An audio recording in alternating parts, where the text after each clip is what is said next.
श्रीमद्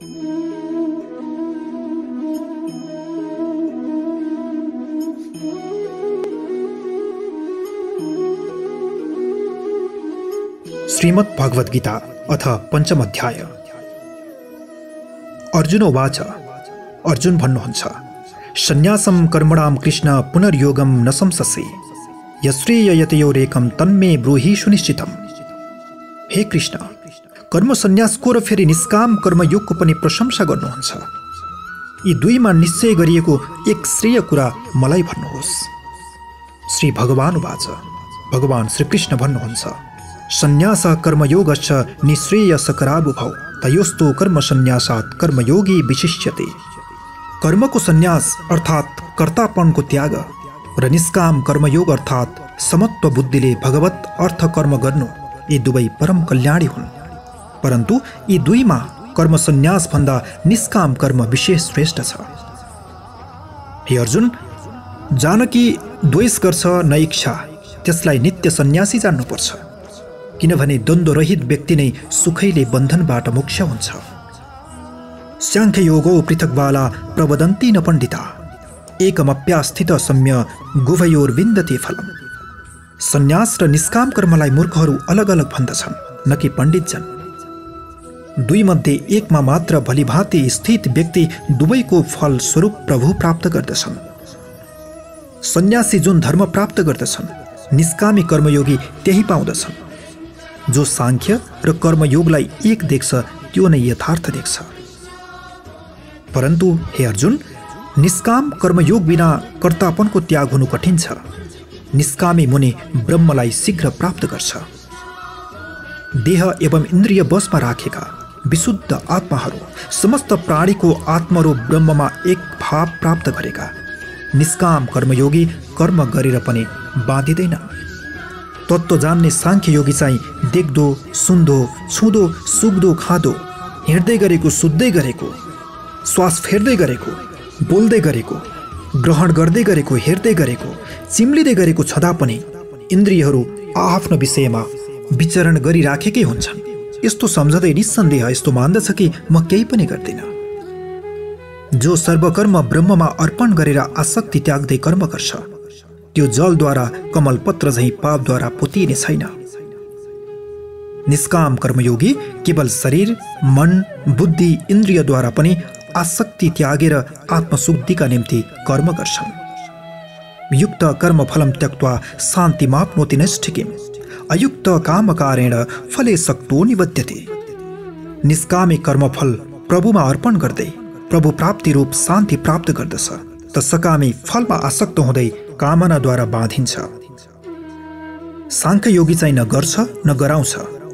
नौ ढुकेपुरमा समस्त कर्म मनले त्यागी आनन्दपूर्वक स्थित रहन्छ, अर्थात् इन्द्रियैमा वर्तेका छन् भन्ने सम्झी आफ्नो स्थितिमा रम्छ। परमेश्वर प्राणीको कर्तापन कर्म र कर्मफलको संयोग रचना गर्ने होइन। प्रकृति अर्थात् गुण नै गुणमा खेलिरहेछन्। व्यापक प्रभु न कसैको पाप लिन्छ न शुभ कर्मै। अज्ञानले अर्थात् मायाले ज्ञान ढाकिएको जीव मोहित भएर पाप धर्म भन्न थाल्छ भने के भन्नु। ज्ञानेन तु तदज्ञानं येषां नाशितमात्मना तेषामादित्यवन् ज्ञानं प्रकाशयति तत्परम्। जसले अन्तःकरणको अज्ञान आत्मज्ञानद्वारा नाश गरेको छ, त्यसले सूर्य समान ज्ञानले नै त्यो परम तत्त्वको साक्षात गराउनेछ।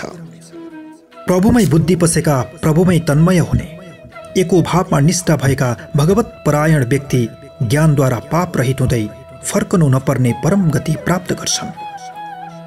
ज्ञानीहरू विद्या विनययुक्त ब्राह्मणमा र गौ, हात्ती, कुत्ता, चाण्डालमा पनि समभाव देख्ने हुन्छन्। जसको मन यसरी समत्व भावमा स्थित छ, तिनले जिउँदै यही यो संसार जिते, किनभने ब्रह्म निर्दोष समान छ। यसकारण ती ब्रह्ममा नै स्थित छन्। प्यारो वस्तु पाएर हर्षित र अप्रिय पाएर उद्योगी नबन्ने, स्थिर बुद्धि, संशय रहित ब्रह्मवेत्ताहरू ब्रह्मसँग नित्य एकी भावमा स्थित छन्। बाहिरी भोगमा आसक्ति नभएकाहरू भित्र नै जुन सुख प्राप्त गर्छन्, ब्रह्ममा एकी भाव भएकाहरू अक्षय आनन्दको नित्य अनुभव पाउँछन्।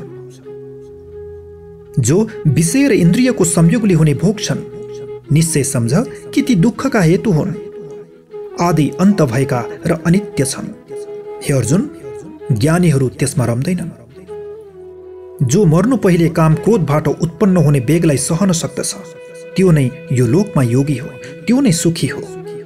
जो आत्मामै सुखी, आत्मामै आराम, आत्मामै प्रकाश परेको छ त्यो ब्रह्ममा एकीभाव प्राप्त गरेको सांख्य योगी ब्रह्म निर्वाण प्राप्त गर्छ। लभन्ते ब्रह्म निर्वाण मृषय क्षीण कल्मषा छिन द्वैधा यतात्मान सर्वभूत हितेरथा। पाप नाश भएका, संशय चुडेका प्राणी मात्रको कल्याणमा रत, मन बस भएका ब्रह्मवेत्ताहरू निर्वाण पद प्राप्त गर्छन्। काम क्रोध नभएका, चित्त जितेका, आत्मतत्व बुझेका ज्ञानीहरूलाई चारैतिरबाट निर्वाण ब्रह्म प्राप्त छ। बाहिरी भोग बाहिरै हटाएर नेत्रको हेराइ भ्रेकुटीको बीचमा राखी नाकमा विचरण गर्ने प्राण अपान वायुलाई सम गराएर इन्द्रिय, बुद्धि, मन जितेका मुमुक्षु मुनिमा जो इच्छा, भय र क्रोध रहित छन् ती सदैव मुक्त छन्। भुक्तारं यज्ञ तपसां सर्वलोक महेश्वरं सुहृदं सर्वभूतानां ज्ञात्वा मां शान्ति मृक्षते।